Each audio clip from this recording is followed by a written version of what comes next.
Welcome to Glasgow Rangers Nation with me, your host, Owen James. Guys, I've got to ask a question. I've got to ask this question. What the hell is going on with Rangers at this moment in time? The stadium debacle, farce, stadium gate, whatever you want to call it, is just getting more ridiculous by the minute, proving, I think, beyond a shadow of a doubt that this board could not run a bath, could not organise a piss up in a brewery, and I would not leave them in charge of anything at all. Absolute bunch of incompetence, a lot of them. And the Kenny Mclean deal, what is going on with that? It's off, it's on, it's on, it's off, it's on. Is it on again? Who knows? His agent appeared to indicate so when he issued a whole series of laughing emojis when it was reported by a number of media outlets that the deal had collapsed because of McLean's contract demands and wage demands. We'll talk about that shortly. Let's start off with the stadium debacle.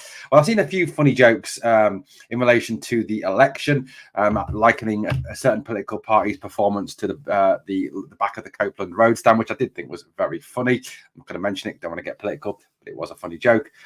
Now, Rangers have not got a ground to play in at the start of the season due to the fact that the board completely screwed up in terms of ordering the steel, getting cheap steel from Asia, and their cost-saving cost-cutting, let's call it that, cost-cutting measures may end up costing them more money in the long run, rather than just buying the steel from Europe, which may have cost a little bit more in the short term.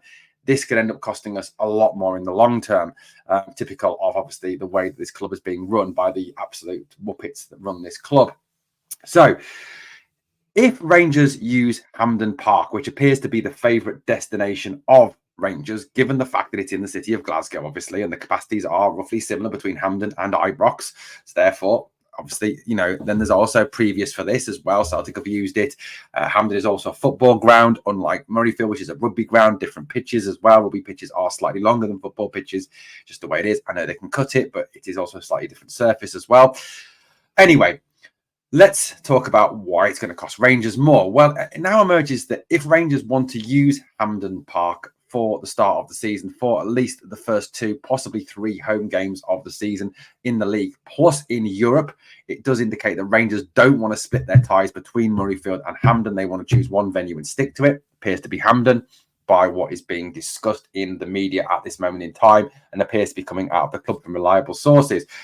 Now, the pitch will have to be relayed at Hampden Park. The SFA have indicated that if this is the case, it would be ahead of schedule from what they were planning. Therefore, an emergency pitch lay would have to take place, therefore meaning that Rangers would have to pay for this pitch lay at a not inconsiderable cost, so that they are ready to play their first home game of the season there.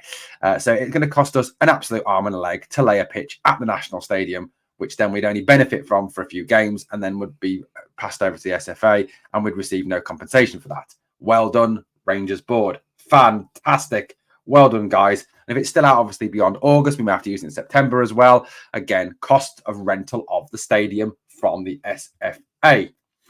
Now, like I said, there is no plans to split the games between Murrayfield and Hampden. It is Hampden that is the favourite. There are talks still ongoing with the SRU Chiefs. However, Rangers are still obviously trying to solve this dilemma, but there are apparently still massive obstacles to overcome to find a home ground to play these games in. Still, it is now the 5th of July. We are fast approaching the start of the season. We are fast approaching the UEFA Champions League qualifiers. We are fast approaching the start of the actual football season itself, and nothing is sorted. Season ticket holders don't know where they're going yet. Ticketing arrangements can't be made for selling tickets for these games as of yet. I know it's a long way off, but still, there is no plan. There are still major obstacles, which makes you question what the hell the board are doing in terms of sorting out this mess that they have created. At the end of the day, there is, for me, only one group of people to blame for this absolute ridiculous mess, and that is the Rangers board, yet again, showing that they cannot be trusted to run a bath. They are about as much use as windscreen wipers on a submarine. Now, look, it is an absolute shambles. Look, the issue with Hampden is the pitch because of the pop concerts from Pink, and obviously from Taylor Swift.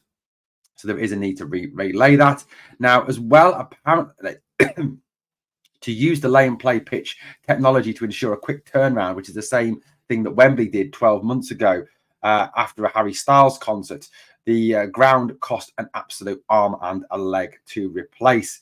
It might have taken up to 5 weeks to get a pitch laid ready for the football fixture. Now this new technology means it can be done in 5 days after that Pink concert. However, it is very, very expensive. Rangers obviously trying to agree a deal with the SFA to obviously, I think, partially get them to pay for it, arguing that they're going to get a benefit from it as well.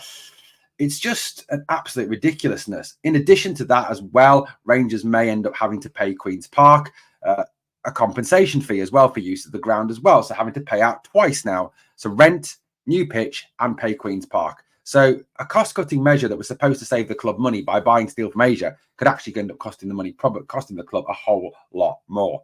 You've just got to ask, what on earth do these people who run our football club think they are doing? They are ridiculous, utterly ridiculous. And I know the project manager got the sack, but I think more heads need to roll. I genuinely think, this club at the moment is in a major rebuild in terms of its ground, in terms of finding a new ground for the start of the season, in terms of rebuilding the playing squad. And we have no academy director. We have no CEO. We appear to have no clear plan when it comes to transfers either. Targets come, they collapse, they go. You've really got to ask what the hell this board are playing at. They genuinely are the Achilles heel of Rangers. Okay, so let's move on to talk a little bit about Kenny Mclean. Now, it was reported by myself and by a number of Rangers outlets, including Rangers Review, that the Kenny Mclean deal had collapsed because Rangers were only prepared to offer Mclean a 1-year contract. Mclean, who has a 2-year contract with an option for 1 year at Norwich, wanted the same contract as he had at Norwich. Rangers apparently were, according to reports, were not able to offer this to him. This now appears to have not been true. As David Edgar of Heart and Hand said, it looks all a bit premature. It looks like negotiations are still ongoing between the club and Kenny Mclean and his agent. Look, when it comes to this deal, I am absolutely 110% split on this. 50%, 50%, definitely, or 55, 55, whatever you want to call it. One is he looks like a decent player. He's a ball winner. He'll bring experience. He's a Rangers man. His performance in the Championship last year were very good. He led Norwich very well at times. We need leaders on this park to organise these young players we're bringing in. His ball winning percentage and his ground duel win percentage was very good indeed. They are the positives. The negatives, of course, are the fact that he is 32 years old. What is the wisdom in giving a 32-year-old a 3-year deal and probably quite high wages, given the fact he would be on probably quite high wages at Norwich as well, given the fact that English Championship clubs do pay decently big wages.